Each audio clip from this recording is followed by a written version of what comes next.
Europe 1 Culture Média. 9h, 11h. Philippe Vandel.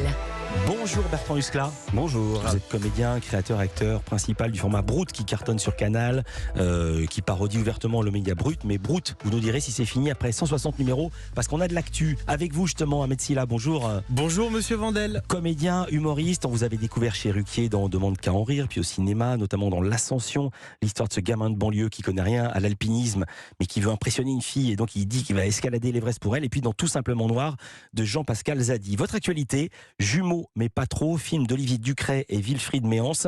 Ça sort mercredi. Qui sont ces deux jumeaux mais pas trop? Pourquoi pas trop? Alors, ce sont deux jumeaux qui ont été séparés à la naissance et qui se retrouvent après 33 ans. L'un a été placé dans une autre famille. Et en se rencontrant l'un et l'autre, il faut se rendre compte qu'ils n'ont pas forcément tiré le gros lot chacun. Ah oui, il faut dire quelque chose. Ouais, j'ai oublié de dire. Pour les gens qui sont à la radio, qui ne vous voient pas. Ils ne sont pas de la même couleur de peau. Ah oui. C'est le truc que j'oublie toujours dans le pitch. Si tu l'avais pas reprécisé, j'avais oublié. C'est on a oublié. Ouais, oui. Mais sauf que moi je l'avais noté. C'est vrai. Merci de faire bien votre travail, Monsieur Vandel, parce que voilà. Sauf que la différence de couleur de peau est loin d'être la seule chose qui les marque, qui les différencie. L'idée ne part pas de nulle part. Elle vient du producteur Jérôme Corcos, mais ça sort pas de son cerveau. Ça sort d'un article qu'il a lu. C'est ça, c'est tiré d'un fait réel. Ça peut paraître très fou comme ça, très magique, mais vous pouvez avoir des jumeaux nés de couleurs différentes. Et il y a eu récemment, là, il y a quelques semaines, une jeune américaine qui a mis au monde des jumeaux, un noir et un blanc.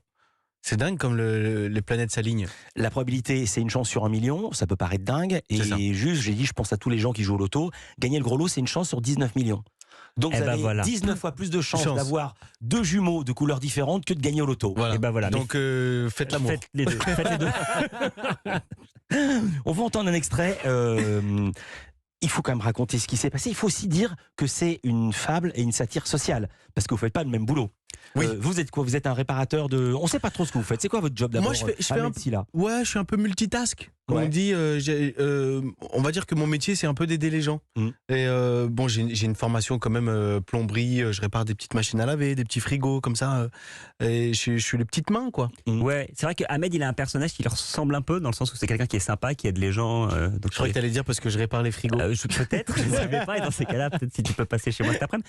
Mais moi, j'espère que mon personnage me ressemble pas trop. C'est une espèce de politicien assez carriériste, fils lui-même de politicien, énarque, parachuté dans la ville d'Angoulême pour les législatives et qui va essayer de remporter un siège à tout prix. Il vous ressemble pas, mais il vous ressemble quand même, puisque la manière dont vous êtes fait connaître avec Brut, c'était quand vous jouiez un député. Oui, alors ça c'était ça qui était super, c'est que finalement mon casting, moi je l'ai passé pendant 4 ans à faire des vidéos Brut sur internet. Les réalisateurs ont vu ça, ils se sont dit tiens, il ferait un bon personnage de centre droit, c'est ce qu'on imagine, un conservateur. Et donc du coup c'était super de pouvoir développer sur 1h40 moi ce que je faisais normalement en 2 minutes 30, de mettre un peu de chair et puis de reprendre mon vrai métier qui est comédien, qui est pas forcément humoriste ou satiriste ou chroniqueur. À tel point que pardon, je vous coupe, à tel point que sa maman. Sa vraie maman. Ouais, sa vraie maman. Pas Isabelle Gélinas, c'est la vraie maman, Madame Huskla. En tournée d'avant-première, qu'est-ce qu'elle t'a dit? Son premier retour, c'est qu'elle m'a dit quand les lumières se sont rallumées, c'est tu me fais penser à Macron. Voilà. Mais comme on respecte le bulletin secret de la famille, je ne sais pas si c'est un compliment. Il y a un peu de ça quand même. Mais je me dis c'est un modèle. Il y a une forme de crédibilité, j'espère en tout cas. On va entendre un extrait. Un léger incident a mal tourné. Et vous êtes accusé, on ne sait pas trop s'il y a un meurtre, s'il y a un cambriolage. Enfin, c'est une fable. C'est pas non plus, on n'est pas dans Jean-Christophe Granger. Hein. Oui. Non, c'est pas non plus terriblement noir. Vous êtes tous les deux convoqués au commissariat car votre ADN est retrouvé sur les scènes de l'incident, de l'accident. Et le problème, c'est que vous avez tous deux le même ADN. Attendez, du coup, ça veut dire quoi, marqueur génétique commun? Ça veut dire que l'agresseur de Monsieur Morand a le même ADN que vous, Monsieur Beaulieu. Un peu comme si c'était votre frère jumeau. Ou bien vous-même. Écoutez, on nage en plein délire, là. Et cet homme, c'est qui? L'autre? Bah oui, là, en termes de jumeaux, on est sur un sans faute. Hein. Ne vous fiez pas aux apparences. L'ADN ne se trompe jamais. En tout cas, 19 mois de carrière, j'ai jamais vu ça. Bon, moi, vous le tenez, votre suspect. Alors, les réalisateurs disent qu'ils ont voulu éliminer la problématique raciale et plutôt que traiter une histoire de famille, notamment sur le plan social. Quelle différence, par exemple, un film où on pense qu'il y a un riche, un pauvre échangé à la naissance, quelle différence avec La vie est un long fleuve tranquille? Je pense qu'il y a une forme de continuité, je dirais peut-être même de mise à jour. Effectivement, la question de la couleur de peau, elle n'est pas posée en termes... C'est pas racial en fait, c'est juste le faux pitch du film, le pitch caché, c'est comment faire pour que deux jumeaux qui s'ignorent se retrouvent dans la même pièce et continuent de s'ignorer. Il faut qu'ils soient de couleurs différentes en fait. Et là, plutôt qu'un échange d'enfants, c'est peut-être plus une histoire sur l'amour, sur la fraternité. C'est une bromance avec des vrais frères. Alors, ce qui est intéressant, c'est justement cette dimension sociale, parce que vous, Ahmed Silla, vous réparez des machines à laver, et ce candidat, jeune futur député de droite, il vous sort par les trous de nez. C'est une sorte de totem que vous avez aimé et détesté. Oui.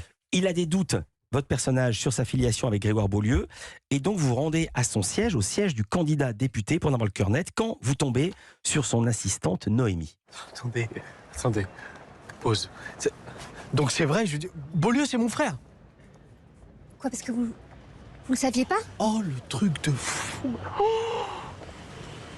bah si, mais j'étais pas sûr, quoi. Parce qu'en fait, en mélangeant mon café avec du lait, je me suis dit que ça pouvait être ni l'avocat, ni le flic. Du coup, il restait que le... Beaulieu, c'est mon frère. Je veux dire, la Charente au cœur, le... Je comprends que vous êtes... pardon, vous devez être très troublé, vous devez être un peu bouleversé même. Mais vous comprenez que ce serait pas bon pour Grégoire qu'il apprenne votre existence maintenant. Ah bah oui, bien sûr, le pauvre. Voilà. Apprendre qu'on a un frère jumeau noir, ça peut faire tâche, quoi. Je veux dire, là, c'est tir, c'est gagnant, là. Voilà, et puis vous, j'imagine que ça vous gêne pas qu'on attende un petit peu. Et pour les deux salopards qui m'ont abandonné, on attend aussi ou... Les deux salopards, c'est supposément les parents. C'est ça, c'est les parents. Voilà. Parce que moi, je pense que donc ses parents m'ont abandonné à la naissance parce que j'étais d'une couleur différente. Et ça se fait pas, en vrai. Non, ça se fait pas. Bah ouais, faut pas faire ça.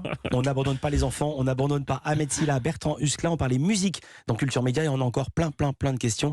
Il y a Stéphanie Loire et son dos magique qui viennent de s'installer sur ce fauteuil. À tout de suite.